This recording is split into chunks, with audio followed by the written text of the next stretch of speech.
He does mesmerize people. He says in one of his books that if we need factual information on any topic, we have to go to the experts. And he gives an example that if you want to know anything about geology, you go to the geologist. This is a beautiful principle. It's a fantastic principle. You want to know about Sharia, go to the man who knows Sharia. If you want to have some medical problem, go to the doctor. If you have some legal problems, go to the lawyer. Go to the professionals. So if we accept that, and no hesitation, go to the experts. Now the experts of Christendom, the experts of the Holy Bible, they are telling us that Moses didn't write these 5 books. But they don't tell you in those terms, because then they won't be able to sell the book. So they put these things nicely, silently in inverted commas. It's left to you. If you have knowledge about inverted commas, only then you catch the joke. Otherwise, you miss the mark. The internal evidence of the books also proves that Hazrat Musa alayhi salam didn't write them. I can go into endless discussions. I can draw your attention to numerous things, but I'll just give you 2 different places. One thing is that in these 5 books, no less than 700 times, you will read the expression, and the Lord said unto Moses, and Moses said unto the Lord, and the Lord said unto Moses, and Moses said unto the Lord. When you start just on the very superficial view of these phrases, you can understand that the Lord didn't write it, nor did Moses write it.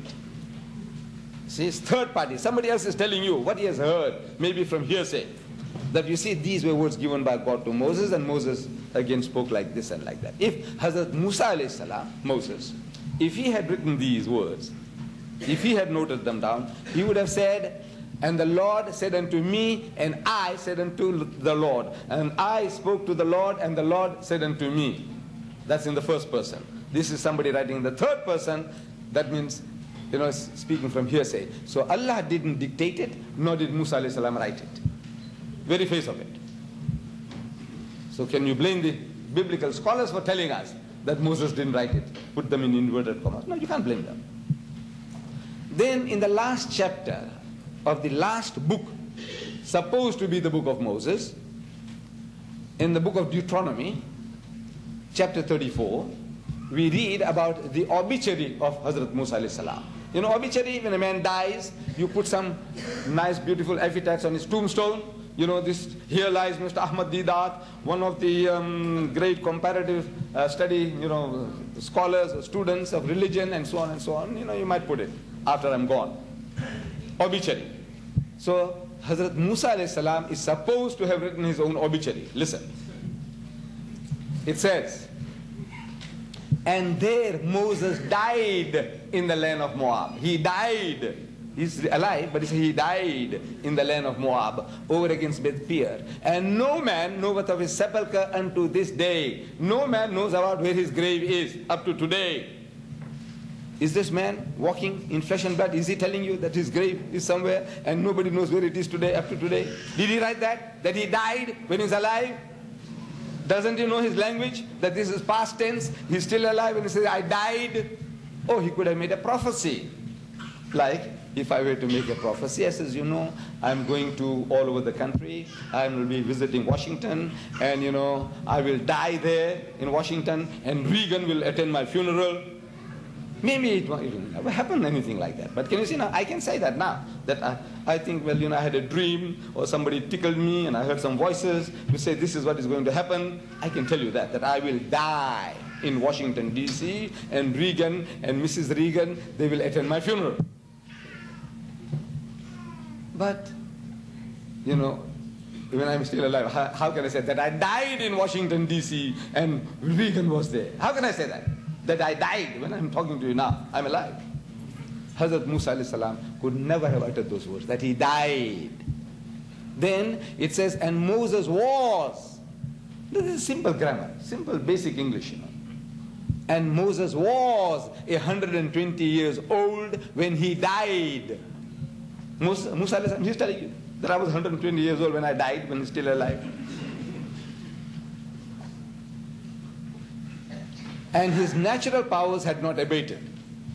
You know, physically, he was still fit. I think I'm fit physically. I'm 69. He was twice my age. But he was fit. The wordings convey that if he had another 16-year-old for a wife, he could have done justice to her.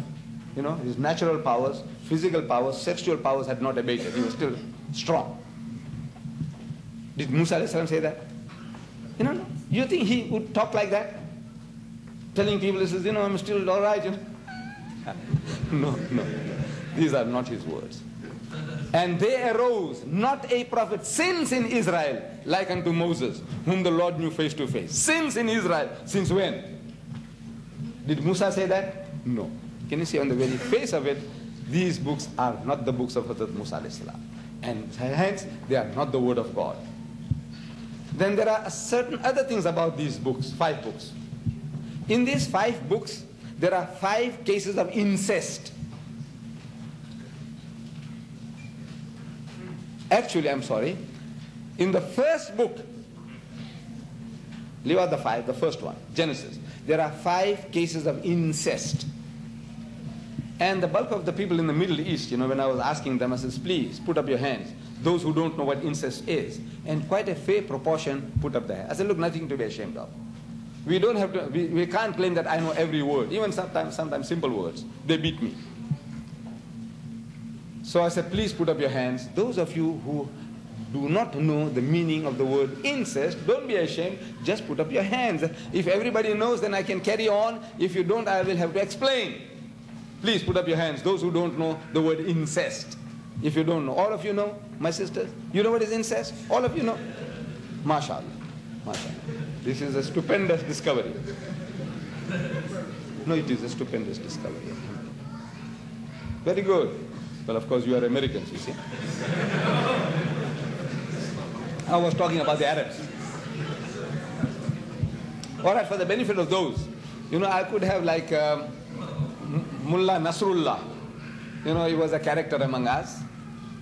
And this character, he was reputed to be a very, very knowledgeable person, alim. He used to wear those nice big turbans and he used to have those jubbas, you know, not like me, you see. He used to have the jubbas, and wherever he went, people flocked around him and they thought that he was a very learned man. So he goes into a city and everybody said it was Yawmul Jummah, Friday. So everybody says, Mullah Sahib, you know, look, leaders in the Asa. I mean, we want you to lead us. We want you to deliver the khutbah and lead us in salat. He's very shy. He knows he can't make the grade. But they force him. He said, look, you man, such a nice big beard, lovely turban and lovely clothes. So they forced him. The poor fellow goes onto the mimbar and he says, do you know what I'm going to speak about? So they said, yes. Oh, I says, then I don't have to waste my time. You know what I'm going to speak about, so why waste time? You know it. So he got himself, you know, recused. He freed himself. The following Friday, he's still in the town, so they catch him again. He says, you must. So he goes on to the mimbar again, Jummah time, for the khutbah, and he's asking the same question. He says, do you know what I'm going to speak about? So they decided, they said, no, this guy, when he said last week, when we said, we know, he got scot-free. They said, no, we don't know. So he said, look, in that case, he says, no sense in talking to you. No, I'm sorry. So the following week, they're still in the same city. You know. So they prod him again onto the mimbar. And he poses the same question. You see, people don't learn. He's posing the same question. He said, do you know what I'm going to speak about? So they had decided, they said, look man, this guy got off twice. This time we'll make doubly sure that we catch him. So he said, half of us must say yes, and half of us must say no. So they did it, exactly. Half said yes, half said no. So he said, look, those of you who know, tell the others who don't know. And he got off again. I don't think I have that chance.